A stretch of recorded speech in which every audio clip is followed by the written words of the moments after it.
திக்கும் மருந்தான முதுதமிழே இளந்தமிழே சக்திக்கு திறனளிக்கும் தனிமான மரத்தமிழே தாயே உன்னை அன்றி ஓகை கொள்ள என்ன உள்ள இங்கு நின்னை பணிந்தே நின்றதுவாயில். அன்பிற்கிடையே நலக்குழு உறுப்பினர்களே, மேடையில் விட்டிருக்கும் சான்றோர் பெருமக்களே, பல்லாண்டு காலம் நம்மிடையே பணிபுரிந்து நாளை முதல் பணிவகுப்பு பெற்று சென்ற காத்திருக்கும் மரியாதைக்குரிய அண்ணன் திரு சாய் கிருஷ்ணன் அவர்களே, தொழிற்சங்க நலச்சங்க முன்னாள் இந்நாள் நிர்வாகிகளே, உணவு குழு வேலைக்குழு உறுப்பினர்களே, எல்லோரும் பயணிக்கும் சக நலக்குழு நிர்வாகிகளே, செயற்குழு உறுப்பினர்களே, உங்கள் அத்தனை பேருக்கும் எனது இணைய மாலை வணக்கத்தினை முதலில் தெரிவித்துக் கொள்கிறேன். முதலாவதாக சென்ற அக்டோபர் திங்கள் நம்மிடையே பணிபுரிந்து விட்டு சென்ற மரியாதைக்குரிய திரு ராஜேந்திர தேவலம் அவர்கள் 5 நாற்காலிகளும், அவரோடு பணிபுரிந்து விட்டு சென்ற மதிப்புக்குரிய அண்ணன் திரு காசிநாதன் அவர்கள் நமது நலக்குழுவிற்கு அன்பு பரிசாக 10 நாற்காலிகளும், இந்த மாதம் பணிபுரிந்து விட்டு செல்ல காத்திருக்கக்கூடிய அண்ணன் திரு சாய் கிருஷ்ணன் அவர்கள் நமது நலக்குழுவிற்கு 10 நாற்காலிகளும் அன்பு பரிசாக வழங்கியிருக்கிறார்கள். அவர்களுக்கு நலக்குழுவின் சார்பாக பாராட்டுகளை தெரிவிக்க வேண்டும் என்று கேட்டுக்கொள்கிறேன்.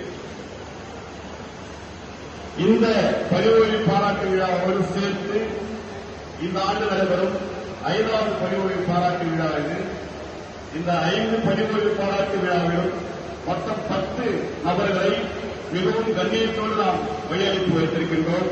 அதற்கெல்லாம் காரணம் நலக்குழு உறுப்பினர்களாகிய உங்களுடைய அன்பும் ஆதரவும் ஒத்துழைப்பும் தான். அது மட்டும் அன்று நம்முடைய அழைப்பை ஏற்று ஒவ்வொரு நிலையிலும் கலந்து கொண்டு பணிவகுப்பு செல்வர்களை பாராட்டி வாழ்த்துறை வழங்கி அவர்களுக்கு நினைவு பரிசுகளை வழங்கி நம்மோடு உத்தரவுடையாக இருக்கும் நமது நிர்வாகத்தைச் சேர்ந்த மரியாதைக்குரிய திரு சண்முக ஜெயலலிதம் அவர்கள், மரியாதைக்குரிய திரு ஜெயச்சந்திரன் ஜெயலலிதம் அவர்கள், மதிப்புக்குரிய திரு நாகமணி டிபி தம்பியம் அவர்கள், அவர் ஆனரபிள் ஜிஎம் திரு ரமேஸ்வர் மீனா அவர்கள், இவர்களெல்லாம் நம்மோடு உத்தரவுடையாக இருப்பதனால் தான் இதெல்லாம் சாத்தியமாயிற்று. அவர்களுக்கும் நமது நலக்குழுவின் சார்பாக ஒரு பாராட்டுகளை தெரிவிக்க வேண்டும் என்று அன்போடு கேட்டுக் கொள்கிறேன். நண்பர்களே, வாடி வழியாக செல்லும் எதுவும் 3 மணி நேரத்தில் வெளியே வர தயாராகிவிடும். ஆனால் செவி வழியாக செல்லும் எதுவும் இன்மைக்கும் மறுமைக்கும் நின்று குறைபயக்கும். அதனால்தான் ஒருவர் பெற்ற செல்வத்திலே சிறந்த செல்வம் செவிச்செல்வம் என்று நம்முடைய தமிழ் வேதம் திருக்குறள் போதிக்கிறது. செல்வத்துள் செல்வம் செவிச்செல்வம், அச்செல்வம் செல்வத்துள் எல்லாம் தலை. மேற்குலகின் தத்துவ வாயிலை அகலமாக திறந்து வைத்த சாக்கிரத்தை சொல்கிறார், மனிதர்களிடையே நற்பண்புகளையும் அன்புகளையும் போதிக்காத ஒரு மனிதன் இருப்பதை விட இழப்பது மேல் என்கிறார். நானும் கூட உங்களோடு சில கருத்துக்களை பகிர்ந்து கொள்ள விரும்புகிறேன்.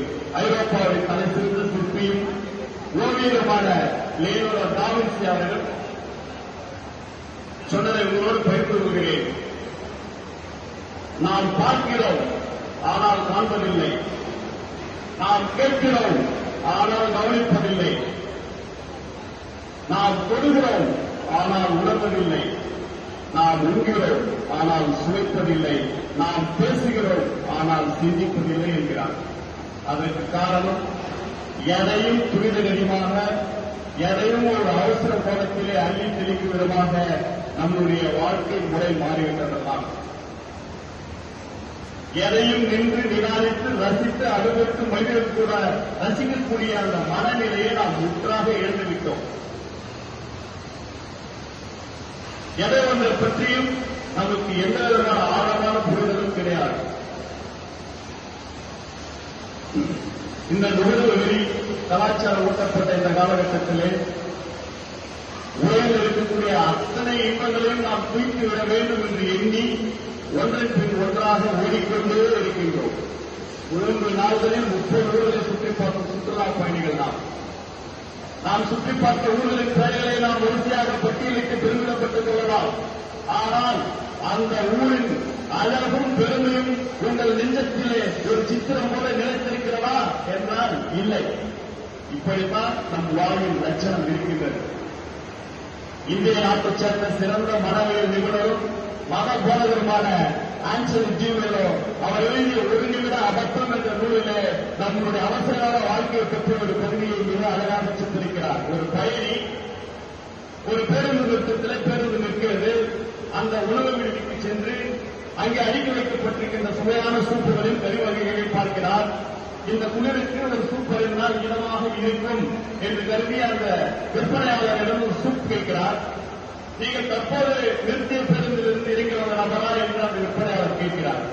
அதற்கு ஆம் என்று அவர் சொல்கிறார். அப்படியானால் உங்களுக்கு சூப்பு கிடையாது என்று சொல்கிறார்.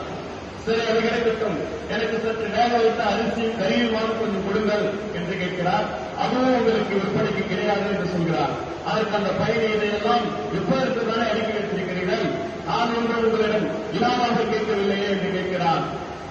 அதற்கு அந்த விற்பனையாளர் சொல்கிறார், காலை முதல் இந்த உணவு பதார்த்தங்களை நான் பார்த்து ரசித்து செய்து இங்கே அடுக்கி வைத்திருக்கிறேன். நீங்கள் 5 நிமிட இடைவெளியிலே அவசர கதியில் அள்ளி வாயிலை தள்ளிவிட்டு சென்று வருவது எனக்கு உடன்பாடு இல்லை என்று சொல்கிறார்.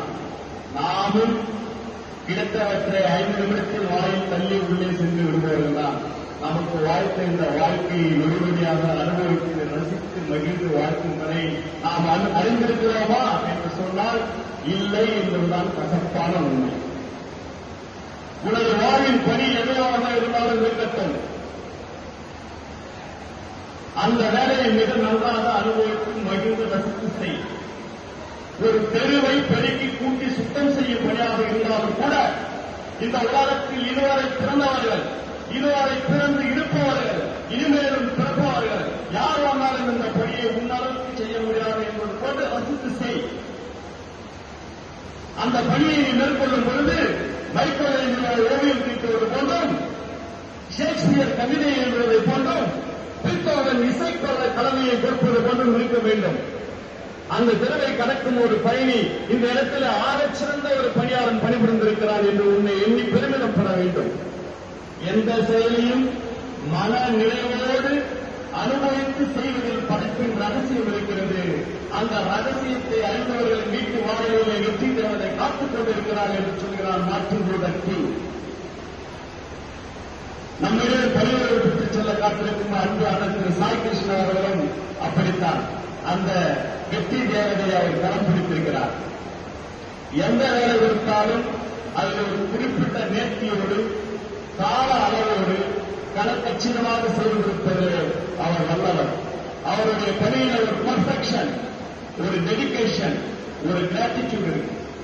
இப்படிப்பட்ட திறமையாளர்களை, இப்படிப்பட்ட அனுபவசாலிகளை பணிபுரிவு என்ற பெயரால் நமக்கு தொழிற்சாலை தொடர்ந்து இருந்து கொண்டிருப்பது என்பது இந்த நிறுவனத்திற்கு பேரிழப்புதான்.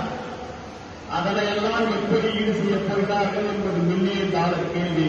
அதை நிறுவனத்திடமே விட்டுவிடுவோம். அவர் இந்த பணிபுரிவுக்கு பிறகான வாழ்காலங்களில் அவர் மீது இந்த உலகில் இருக்கக்கூடிய எல்லா நலங்களும் வளங்களும் ஒரு ஆசீர்வாதமாக புரிய வேண்டும் என்று உங்கள் சார்பாகவும் என் சார்பாகவும் கேட்டுக்கொண்டு அவர் உற்ற கடன் பருவங்கள் மூன்றுமின்றி கண்ணிருந்து மண்ணில் கடன் பறித்து வாழ்க தழைத்து என்ற வாழ்க்கை வழங்கி வாழ்ப்புக்கு நன்றி கூறி விடைபெறுகிறேன். நன்றி, வணக்கம்.